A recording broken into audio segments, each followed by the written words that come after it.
welcome you to my YouTube channel Sumant Digital English Tutorial Videos. Today I have brought a passage to be explained. In this video lecture, I shall teach you how to explain a given passage with its reference to the context. So see,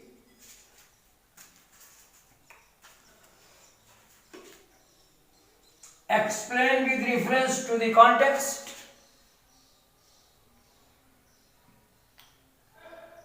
संदर्भ और प्रसंग के साथ व्याख्या करनी है. You are living से शुरू होगा और जॉय ऑफ योर वर्क यानी first paragraph of women's education. Women's education का पहला पैराग्राफ जिसका कि हम एक्सप्लेनेशन करने चल रहे हैं. तो सबसे पहले लिखेंगे रिफरेंस. रिफरेंस में हमें लिखना होता है कि दिया गया अनुच्छेद या दी गई पंक्तियां किस पाठ से लिया गया है या किस पाठ से ली गई हैं. तो इसको हम दीज लाइन्स से शुरू कर सकते हैं, दिस पैसेज से शुरू कर सकते हैं. तो अगर हम दीज लाइन्स से शुरू करेंगे तो हमें यहां हैव बीन लगाना पड़ेगा. सिंगुलर नंबर का सब्जेक्ट होगा तो हैज बीन लगाना पड़ेगा. तो देखिए, द अबव नोटेड पैसेज, ऊपर लिखा गया गद्यांश, हैज बीन एक्सट्रैक्टेड फ्रॉम, से निकाला गया है, से लिया गया है. आप यहां हैज बीन टेकन भी कर सकते हैं, हैज बीन एक्सट्रैक्टेड भी कर सकते हैं. आप डिलेशन पार्ट, वीमेंस एजुकेशन, नारियों की शिक्षा,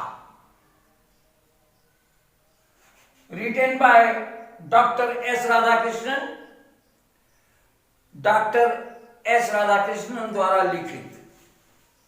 तो हम लिखते हैं द एबव नोटेड पैसेज, या हम लिख सकते हैं the passage set for explanation. हम लिख सकते हैं दीज लाइन्स.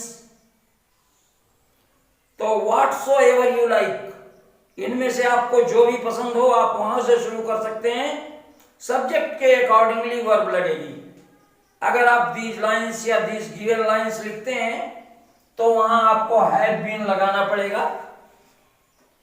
एक्सट्रैक्टेड की जगह टेकन, सेलेक्टेड, चोजन, इस तरह के भी शब्द का प्रयोग कर सकते हैं.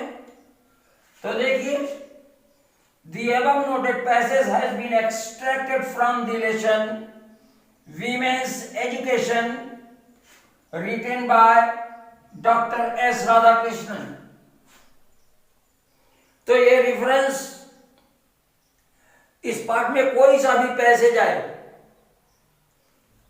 उसके लिए आप अप्लाई कर सकते हैं. कॉन्टेक्स्ट, देखिए कॉन्टेक्स्ट में हम ये बताते हैं कि इस पैसेज में किस चीज के बारे में बताया गया है. तो कॉन्टेक्स्ट में हम क्या लिखते हैं, whatsoever has been written in the passage. तो इस पैराग्राफ में, इस पैसेज में जिस चीज के बारे में बताया गया है हम उसे लिखते हैं. तो देखिए context, in this passage the author describes, इस पैसेज में लेखक महोदय वर्णन करते हैं about the opportunities for women, नारियों के लिए अवसरों की in the various fields in our country, हमारे देश में विभिन्न क्षेत्रों में नारियों के लिए अवसरों की बात इस पैसेज में डॉक्टर एस राधाकृष्णन ने किया है। तो लिखेंगे, in this passage the author describes about the opportunities for women in various fields in our country. चलिए इसका एक्सप्लेनेशन देखते हैं। तो एक्सप्लेनेशन में यह कहा गया कि आप ऐसे युग में रह रहे हैं जहां नारियों के लिए विभिन्न क्षेत्रों में अवसर ही अवसर हैं। उदाहरण के लिए सामाजिक क्षेत्र में और एडमिनिस्ट्रेशन में यानी प्रशासन में, पब्लिक लाइफ माने सार्वजनिक जीवन में। इसमें यह बताया गया कि समाज को अनुशासित मस्तिष्क वाली और कंट्रोल्ड आचार विचार वाली, नियंत्रित आचार विचार वाली महिलाओं की आवश्यकता है, यानी सोसाइटी को इसकी जरूरत है। और यह भी बताया गया कि अगर आप किसी काम को ऑनेस्टली करते हैं तो आपको सफलता मिलेगी और आपको काम करने में मजा भी आएगा। तो इतनी चीजें इस पैराग्राफ में बताई गई हैं। तो let's begin it's explanation. The author says that, लेखक महोदय कहते हैं कि nowadays, आजकल, in the present era, there are plenty of chances,